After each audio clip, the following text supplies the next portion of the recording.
so my name's Ben Curry. This is the second video for the LLN assessment. I will now read the assessor observation checklist. Use learning materials to support identified LLN requirements, customising where necessary, applied learning support strategies in training delivery appropriate to LLN requirements and learner groups, integrated specialist LLN support into training practice where required, use appropriate language with consideration to vocabulary, tone, pace, talk with the learners and other vocational education and training colleagues. Use language that demonstrates cultural sensitivity, building and maintaining understanding and rapport, and collaborate with colleagues and support specialists to design and implement effective learning strategies. So this unit is now going to be the assessment section from the PowerPoint presentation that we've just delivered. Alright, so I will have the PowerPoint presentation up on the computer. If we do get stuck with anything, we can always revert back to clarify. But I am going to explain to the students that it is going to be a closed book assessment, but we are happy for an open discussion. The reason behind that is because as an ERT, or the emergency response team on site, we are always working as a team. So everything that we do, whether it be training or the theory or the practical training, everything's done as a team.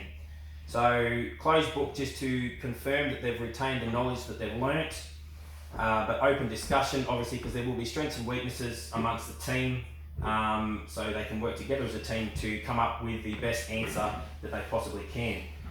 I won't be having any input. I will be listening to the conversation that is being held by the students.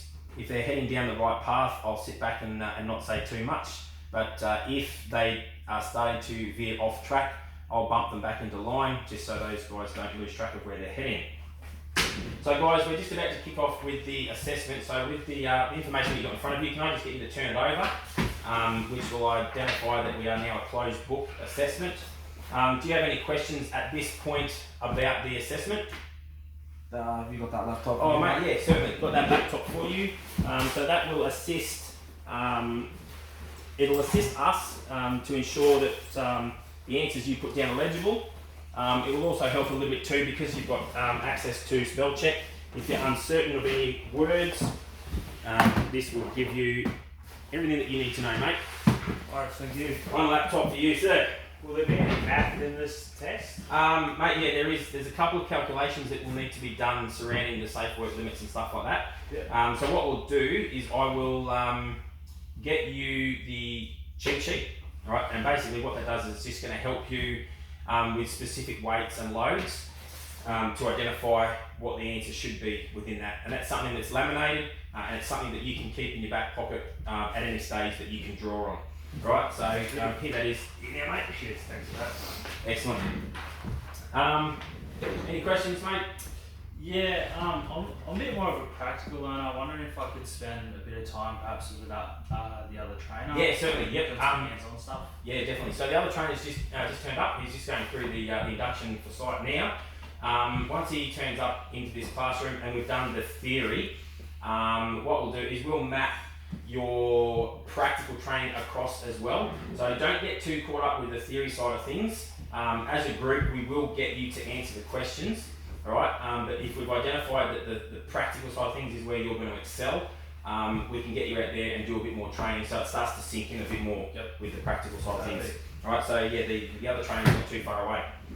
Time restraints for this assessment, we don't really have any. Alright, so they've given us 6 hours to complete the whole unit of competency, including assessments and everything, so we have got plenty of time.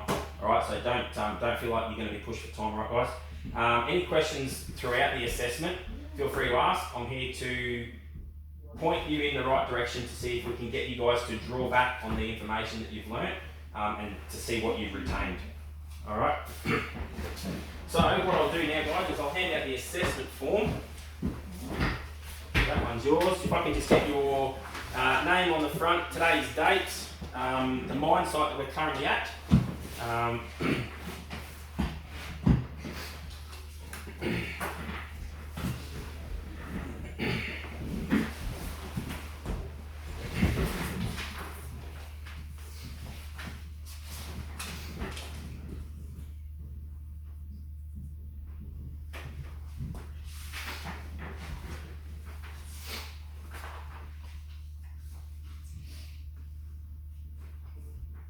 Laptop's got 100% battery. Yeah, mate. It's Yeah. good to go. Yeah, perfect.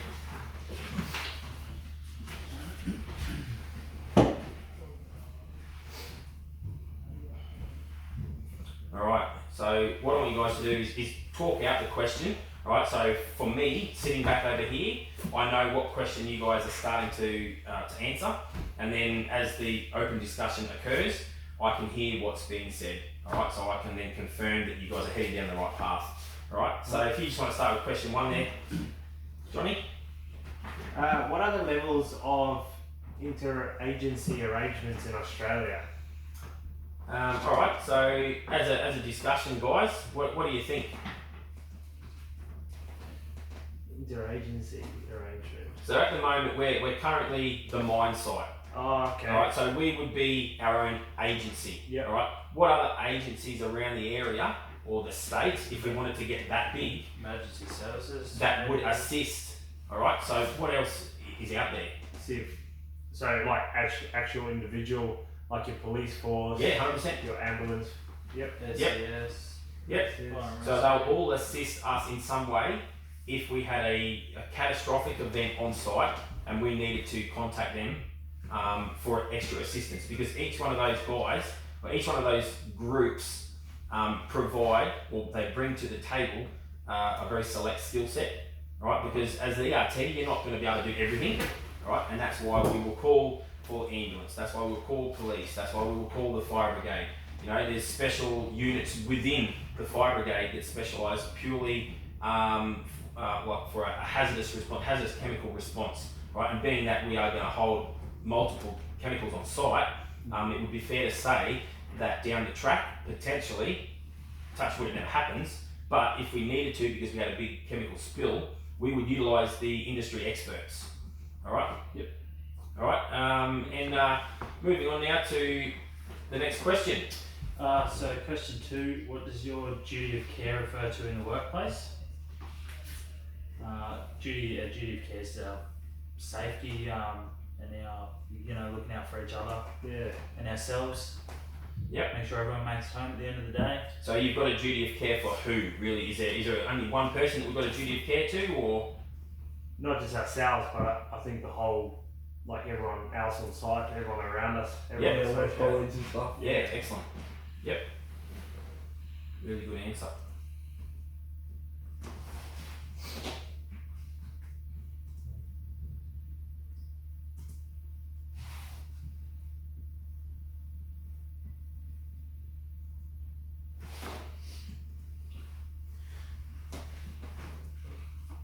Alright, so you've only got a couple more questions left,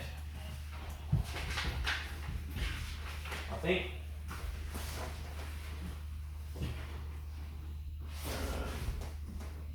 Question 3. Yeah.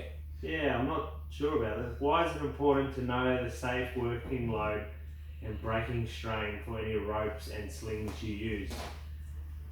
That'd be for safety purposes, wouldn't it? Don't want to overload it and strain the equipment and stuff.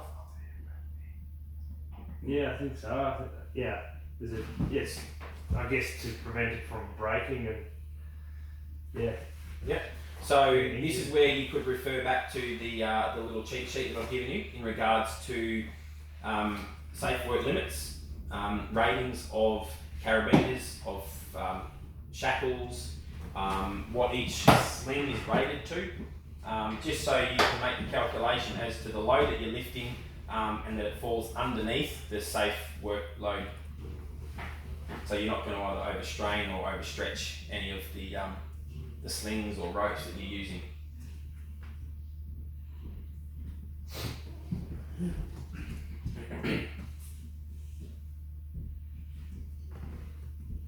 So you guys are working along really well. The questions are really good, and definitely working together as a team to come together with the answers that we're looking for. So yeah, keep it up, guys. I think you've got one more question left. Question 4.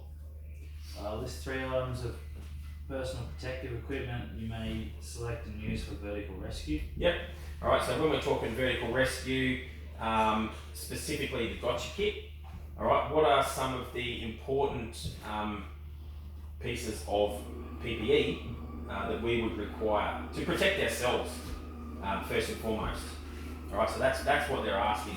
So what, like within the vert rescue training that you guys have already done, what are some of the really important things that we need to make sure that we've got? Gloves are a big one. Yep. Yeah. So gloves. Yep. What about like a helmet? Yeah, definitely. So can we see now that not only is the PPE requirements safety based for the gotcha kit, but you guys have all done the site induction, and the PPE requirements on site are something that we have to adhere to as well. All right, so on a site level, we have to comply with PPE, but then it starts to hone in when you start looking at specialised jobs. So when we start doing vert rescue, you have that base level, which would be what, your helmet, maybe a pair of glasses, Right. Safety glasses. safety glasses, yep. True footwear and stuff. Yep, definitely. What's another big thing if we're dealing with like the gotcha kit training?